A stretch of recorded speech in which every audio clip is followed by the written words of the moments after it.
अयोध्या में श्री राम जन्मभूमि परिसर का निर्माण कार्य अब अपने अंतिम चरण में पहुंच चुका है। श्री राम जन्मभूमि तीर्थ क्षेत्र ट्रस्ट ने यह स्पष्ट कर दिया है कि अक्टूबर 2025 तक पूरे परिसर में प्रमुख निर्माण कार्यों को पूर्ण कर लिया जाएगा। वर्तमान में परकोटे को छोड़कर बाकी अधिकांश क्षेत्रों में कार्य तीव्र गति से जारी है। मंदिर में जहाँ एक और पत्थरों की घिसाई का कार्य अंतिम रूप ले रहा है, वहीं पूर्वी दिशा में बने भूमिगत परिक्रमा मार्ग की फिनिशिंग भी पूरी क्षमता से की जा रही है। यह मार्ग विशेष रूप से श्रद्धालुओं की सुविधा और भीड़ नियंत्रण को ध्यान में रखकर डिजाइन किया गया है। तीर्थ क्षेत्र ट्रस्ट के न्यासी डॉक्टर अनिल मिश्र ने जानकारी दी कि भूमिगत मार्ग का निर्माण पूर्ण हो चुका है और अब इसकी सफाई और सौंदर्यीकरण का कार्य शेष है। उन्होंने बताया कि दर्शन के पश्चात श्रद्धालु इस मार्ग के माध्यम से मंदिर परिसर के अन्य हिस्सों जैसे शेषावतार मंदिर, सप्त मंडपम और कुबेर नवरत्न टीला तक पहुँच सकेंगे और फिर सीधे तीर्थ यात्री सुविधा केंद्र की ओर निकल सकेंगे। यह भूमिगत मार्ग करीब 200 मीटर लंबा है और इसके उपयोग से मुख्य मार्ग पर भीड़भाड़ और अव्यवस्था की आशंका खत्म हो जाएगी। बताया गया है कि बारिश के बाद यह मार्ग श्रद्धालुओं के लिए खोल दिया जाएगा, जिससे मंदिर परिसर की यातायात व्यवस्था और अधिक सहज और सुव्यवस्थित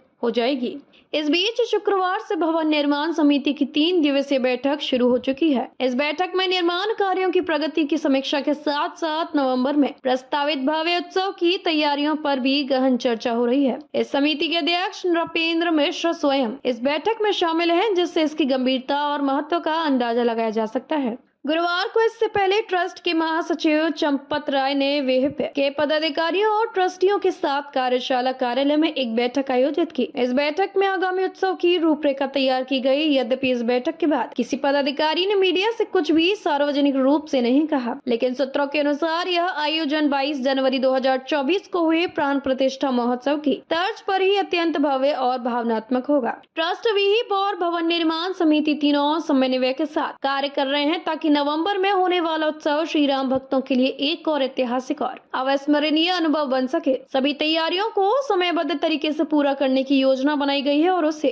युद्ध स्तर पर कार्यान्वित किया जा रहा है। इस समूचे आयोजन का उद्देश्य न केवल मंदिर निर्माण की पूर्णता का उत्सव मनाना है, बल्कि देश और दुनिया भर के राम भक्तों को एक बार फिर से एकजुट कर भक्ति और संस्कृति का अद्वितीय संगम प्रस्तुत करना है। श्री राम मंदिर की यह यात्रा केवल ईंट और पत्थर की नहीं, आस्था, प्रतीक और परंपरा की कहानी है, जो अपने सबसे सुंदर अध्याय की ओर बढ़ रही है।